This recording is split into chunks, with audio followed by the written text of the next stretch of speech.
Hello everyone, welcome to day 10 of Python for Beginners tutorial. In day 10, you will learn the essential Python built-in modules. Embark on your Python programming journey with this comprehensive guide to essential built-in modules.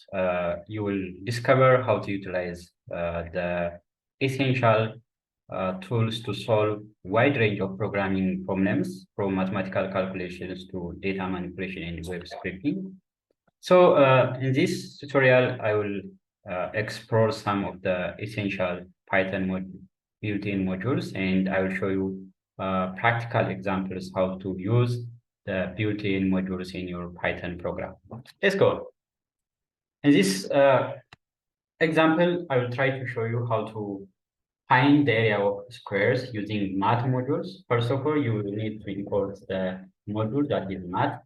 To import the built-in modules, you use the keyword import and follow it by the name of the module, math. So this math module provides mathematical functions such as sine, cosine, tangent, square roots, log. So that are some of the functions that this math module provides. So we can perform such mathematical calculations using this math module. In this example, I will try to show you the area of a circle. So first of all, you can define the pi. So the math module provides the constant pi using math.pi. And now we can calculate the area by defining the radius of the circle. Radius of the circle, for example, is 5, and let's calculate the area. Area is pi r square, or you can use pi times r times r. Then you can print out the area of the circle, which is, all right, so this is 78.5 with the radius is 5. So you can use either this to calculate, because area of the circle is pi r square. That is the formula, and the pi is the constant that the math module provides. Or let's say this is area 1. Or you can use another way, the pow function from math. So area 2 is, for example, pi I multiplied by math.pow. This pow function just uses the r argument and the 2. So because area of circle is pi r squared, so it multiplied the r itself. So in this case, we pass r and 2 to square that r, and then multiplied by the pi. That's the same. So let's print.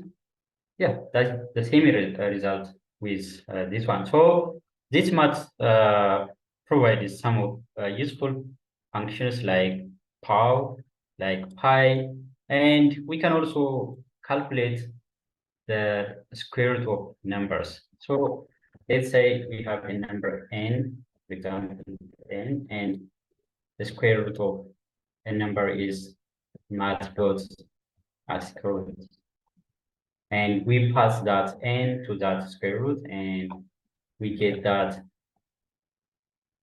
So this can get, so the square root of 4 is 2. Yes.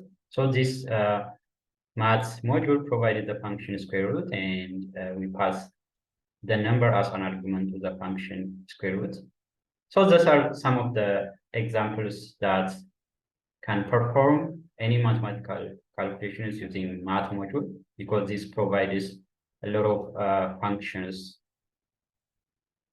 All right, the second module I want to show you in this tutorial is random. Random module is very essential, which provides functions for generating random numbers and selecting random items from a sequence. So we first import that random, and we can, for example, generate a random number between 1 and 10.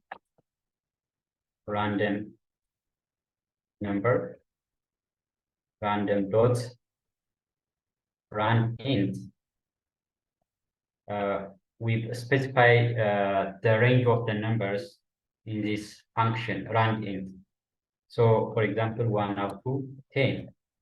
It's going to generate the numbers in between 1 and 10. So now let's print random number.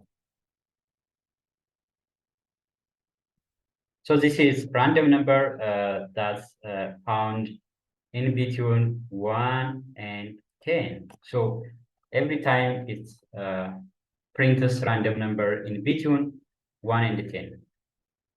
It just picks the number randomly. Especially this helps us to develop the game like guessing game. So you can guess random number in between some ranges.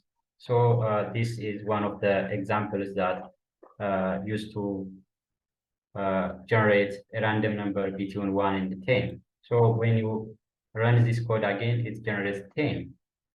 But it couldn't generate numbers greater than 10 or less than 1 because we are specified the ranges of the number. So that's what random can perform. All right. Let me show you one more built-in module. For example, the datetime module. Let's import datetime module, and this datetime module provides functions for working with dates and times, including creating, formatting, and parsing date and time objects. So in this example, I will show you how to get the current date and time using datetime module. So for example, current datetime is datetime dot datetime again dot now. Now is the function that obtains the current date and time. So you can print the results current date time. So the current date and time is this one. So this is one of the modules that used to obtain current time and dates using this datetime module. The other important thing here I want to show you is, for example, let's import this. And what are the functions this module provides? So to get that, here is a dir function that used to list out the functions that the module provides. For example, I pass math. Look, so the dir function is very essential. So if you don't know the functions that the module provides, you can use dir function and pass the module name into this function and print out all the classes or attributes of that module. So here, for example, there is a cos, degrees, let me show you some square roots, tangent, tan, radians. So there are a lot of functions. So you can then pick the function and you can do something that you want to perform. There are also other built-in modules such as OS module, SYS module, string, and array module, collections, just that. Those are other essential modules, and one more module is, for example, URL library. These modules provide different functionalities to perform different tasks. For example, the OS module provides functions for interacting with the operating system, such as opening, closing files, reading and writing to files, and executing external programs and manipulating the folders, files in your operating system. So you can watch the video tutorial how to work with directories, files, and other things in your operating system. The other is SOS that provides information about the Python system, such as the current version of Python and the command line argument string. So a string is also a built-in module that provides functions for working with strings such as finding substrings, uh, replacing characters, and converting between uppercase and lowercase characters. Array is one of the most powerful module that provides functions for regular expressions matching and manipulation. And you can learn a lot about array, and you can perform different projects, especially in pattern matching. Collection is also useful for providing a variety of collection data structures such as lists, dictionaries, sets, and queues. JSON is also useful built-in modules, which provides the functions for parsing and generating JSON data. And the other is URL library. So this module provides functions for making HTTP requests, which are used to fetch data from websites. So in conclusion, these built-in modules provide a wide range of functionalities that can be used to solve a variety of programming problems.